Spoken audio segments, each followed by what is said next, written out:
한국교회 부활절 연합예배가 다음 달 1일 연세대 노천극장에서 드려집니다. 준비위원회는 한국교회가 하나 돼 예수 그리스도의 부활의 의미를 되새기는 예배로 준비하고 있다고 밝혔습니다.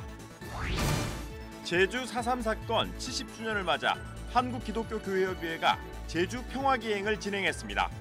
이들은 제주 4.3 사건 학살터를 방문해 역사의 아픔을 되새겼습니다. 세계 한국인 기독교 총연합회 제6대 대표회장에 정서영 목사가 취임했습니다. 정서영 대표회장은 전 세계 한인 기독교 단체들과의 연대에 힘쓰겠다고 밝혔습니다. 여러분 안녕하십니까? CBS 뉴스입니다. 한국교회 부활절 연합 예배가 다음 달 1일 연세대 노천극장에서 진행됩니다. 한국교회 부활절 연합 예배 준비위원회는 오늘 기자회견을 열고 한국교회가 하나 돼 예수 그리스도의 부활의 의미를 되새기는 예배로 준비하고 있다고 밝혔습니다. 송주혜 기자의 보도입니다. 부활절은 성탄절과 더불어 기독교 최대 축일입니다. 한국교회 부활절 연합예배는 다음 달 1일 나는 부활을 믿습니다를 주제로 연세대 노천극장에서 열립니다. 올해 부활절 연합예배는 70개 교단이 참여해 준비했으며 한국기독교교회협의회와 한국기독교총연합회, 한국기독교연합, 한국교회 총연합 등 4개 연합기관 대표들도 순서자로 참여합니다. 분열이라고 하는 우리 한국교회사의 아픔을 이번 부활을 통해서 극복하고 이번에 모든 교단, 모든 연합단체가 하나 되어서 함께 예배드리는 귀한 부활절 예배를 갖게 된 것을 기뻐하고 생각합니다. 부활절 연합예배 설교는 대한예수교장로회 대신총회 총회장을 지낸 장종현 목사가 맡습니다. 장종현 목사는 한국교회 성도들에게 하나님의 심판대 앞에서 선 것처럼 생활하고 참된 부활을 경험하며 살자는 메시지를 전할 예정입니다. 특별기도 시간에는 대한민국의 안정과 평화 통일, 한국교회의 회개와 성숙을 위해 집중 기도합니다. 한편 부활절 연합예배 준비위원회는 이주 노동자 100여 명 등 소외 이웃을 초청할 계획이며 예배에서 드려진 헌금은 소아암, 환우 등 고난받는 이웃들을 위해 사용하겠다고 덧붙였습니다. 2018 한국교회 부활절 연합예배 실황은 다음 달 1일 오후 3시 CBS TV를 통해 생중계됩니다. CBS 뉴스 송주열입니다. 한국기독교교회협의회 정의평화위원회가 제주 4.3 사건 70주년을 맞아 평화기행을 하고 있다는 소식 전해드리고 있습니다. 오늘은 제주 4.3 사건 당시 아픔과 슬픔이 서려있는 현장 두 곳을 소개하겠습니다. 이순규 기자의 보도입니다. 넓은 공터에 무덤 3개가 나란히 서 있습니다. 그 앞에는 헌희 합장묘라고 쓰인 비석이 마치 대장군처럼 무덤 3개를 지키고 있습니다. 헌희 합장묘가 있는 곳은 제주 의기리. 의기리는 제주 4.3 당시 주민 80여 명이 집단 학살을 당한 장소입니다. 의기 초등학교에 주둔했던 군인들이 주민을 학살하고 흙만 대충 덮어놓은 채 방치했던 시신들을 묻어놓은 겁니다. 비가 오는 궂은 날씨 속에 이곳을 찾은 평화기행 순례단은 70년 전의 학살 현장을 돌아보며 평화의 소중함을 돌아봤습니다. 제주 서귀포시에 있는 서달오름 학살터. 이곳은 1944년 말 일본군이 알뜨르 지역을 군사 요새화하는 과정에서 만든 폭탄 창고 터입니다. 일제가 패망하면서 미군에 의해 폭파됐는데 이때 오름의 절반이 함몰되면서 만들어진 큰 구덩이에서 학살이 이루어진 겁니다. 200여 명이 넘는 주민들이 영문도 모른 채 끌려와 집단 총살을 당했던 비극의 장소입니다. 거기에 200여 명의 시신이 수십 날, 수많은 날 동안 오늘처럼 비가 오고 눈이 오는 동안 함께 썩고 얽혀서 나중에 와보니까 마치 시신들이 멸치젓을 담은 것처럼. 제주 4.3은 7여여 동안 제주 전역에서 일어난 비극적인 사건입니다. 하지만 오랜 세월 제주 4.3의 학살은 국가로부터 인정받지 못했습니다. 2000년에 제주 4.3 특별법이 공포되고 2003년 10월 진상보고서가 정부에 의해 정식 채택되는 등 우여곡절 끝에 진상규명의 길이 열렸습니다. 한국기독교교회협의회는 이처럼 우리의 아픈 역사인 제주 4.3을 기억해내고 사람들에게 알리기 위해 올해부터 평화기행을 시작했습니다. 지난 9년 동안 평화기행을 해온 제주교회협의회와 함께 앞으로보다 적극적으로 제주 4.3을 알린다는 계획입니다. 분단과 냉전의 구조적 폭력에 의해서 철저하게 희생당한 사람들이 바로 제주 도민들입니다.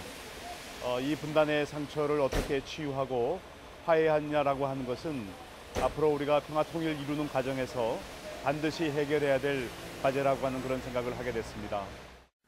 교회협의회는 조만간 회원교단 교단장들과 다시 제주 4.3 현장을 찾는 등 4.3의 아픔을 알리기 위해 적극 노력한다는 계획입니다. CBS 뉴스 이승규입니다.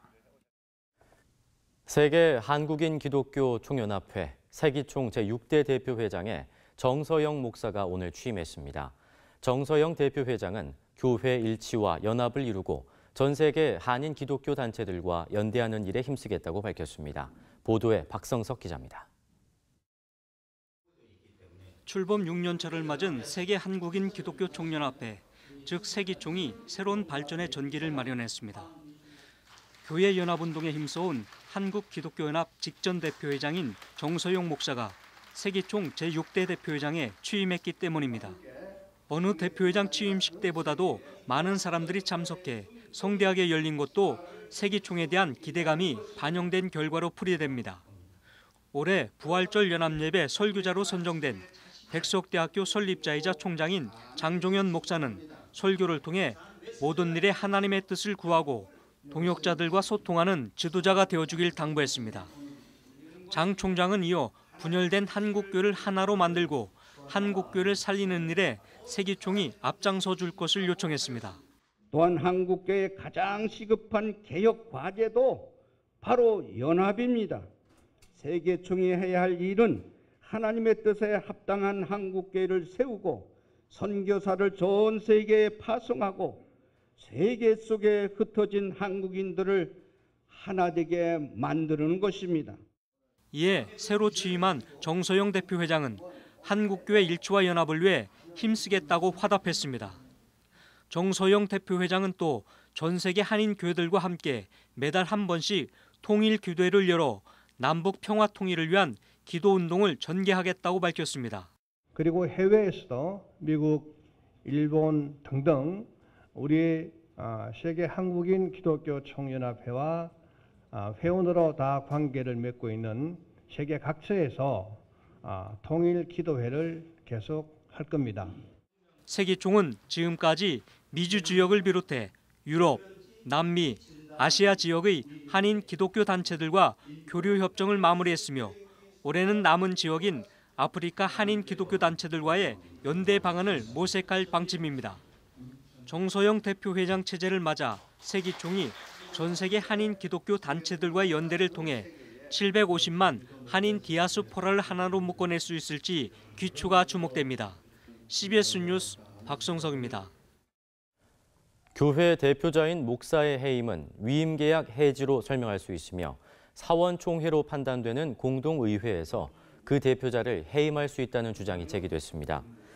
교회개혁실천연대가 어제 서울 합정동에 있는 100주년 기념교회 사회봉사관에서 교인은 목사를 해임할 수 있는가라는 주제로 개최한 포럼에 발제자로 나선 정재훈 변호사는 일반적으로 사법부는 교회를 비법인 사단으로 보고 있다며 대표자의 선임과 해임에 관한 권한은 사원총회라 할 수 있는 공동의회에 있다고 말했습니다.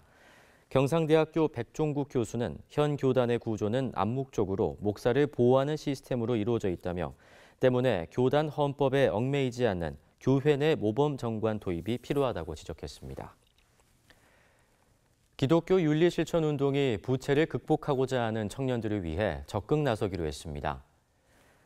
기훈시는 청년 1인당 100만 원 선에서 300만 원 무이자 전환대출과 부채 탕감과 희망지원금 지원, 재무 상담 등의 활동을 벌일 계획입니다. 한편 기훈시는 지난 2015년부터 양극화 해소를 위해 운동을 진행해왔으며 2017년에는 부채 해방 컨퍼런스와 부실채권 소각 운동을 기획하고 진행한 바 있습니다.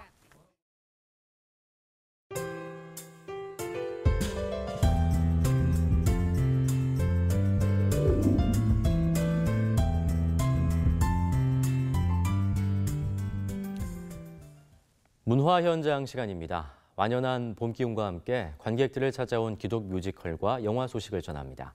이빈아 리포터입니다. 서울의 한 연습실에서 노랫소리가 울려 퍼집니다.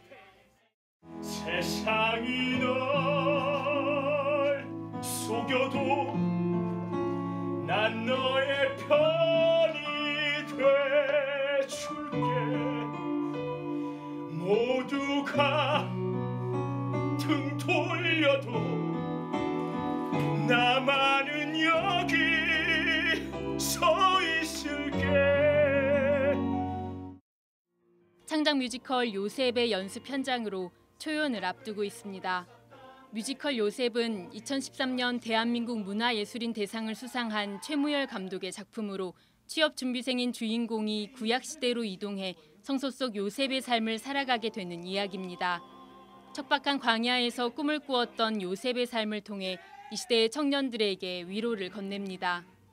이 시대에 많이 힘들어하시는 많은 분들께서 그래도 이 고난을 이겨낼 수 있는 믿음과 앞으로의 꿈에 대해서 느낄 수 있는 기회가 됐으면 좋겠습니다.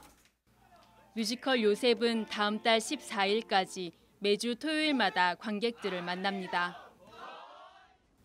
부활절을 앞두고 막달라 마리아의 삶을 다룬 영화도 개봉합니다. 가스 데이비스 감독의 영화 막달라 마리아 부활의 증인은 성소 속 여성 막달라 마리아의 시각을 통해 예수 그리스도의 메시지와 부활의 참 뜻을 해석합니다. 영화는 수세기 동안 차별받으며 죄의 여인이라 불렸던 막달라 마리아를 주요 사도 중에 한 명으로 등장시키며 그녀의 지위와 역할을 재조명하고 있습니다. 또 영화는 역사학자와 고고학자, 신학자들의 철저한 연구와 고증을 통해 성소 속 장소와 생활상을 재현해냈습니다. 영화의 배경이 되었던 예루살렘을 그대로 재현하기 위한 제작진의 끝없는 노력을 통해서 완성되었습니다. 영화 막달라 마리아는 오는 28일 개봉합니다. CBS 뉴스 이빈나입니다.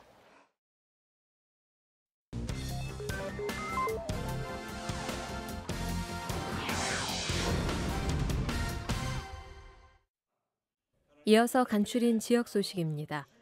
부산 지역 SFC 동문이사회가 원례회를 개최했습니다. 이날 예배에서 이사장 임성도 목사는 주님은 어떠한 방법으로라도 길을 내어 우리를 인도하여 주신다며 항상 주의 은혜를 의지하며 강하고 담대할 수 있게 되기를 바란다고 말했습니다.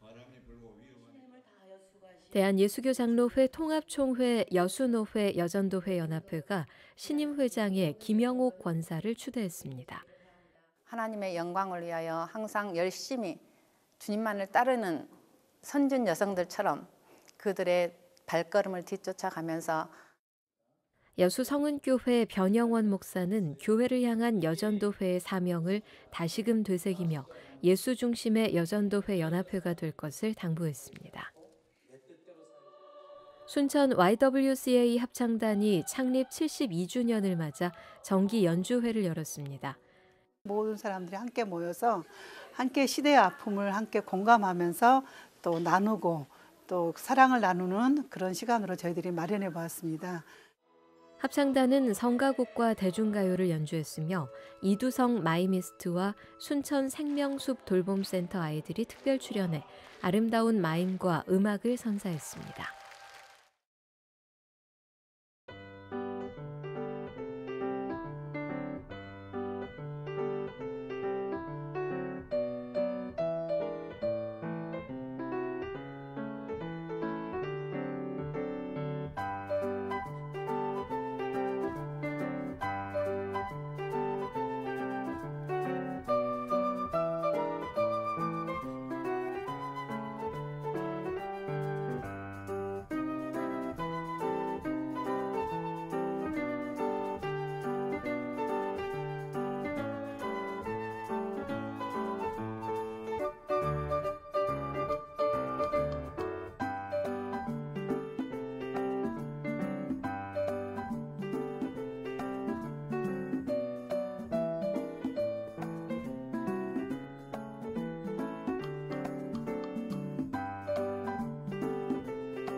이어서 날씨입니다. 내일은 전국이 대체로 맑겠습니다. 아침 최저 기온은 영하 5도에서 3도, 낮 최고 기온은 10도에서 16도의 분포를 보이겠습니다. 이상으로 CBS 뉴스를 마칩니다. 고맙습니다.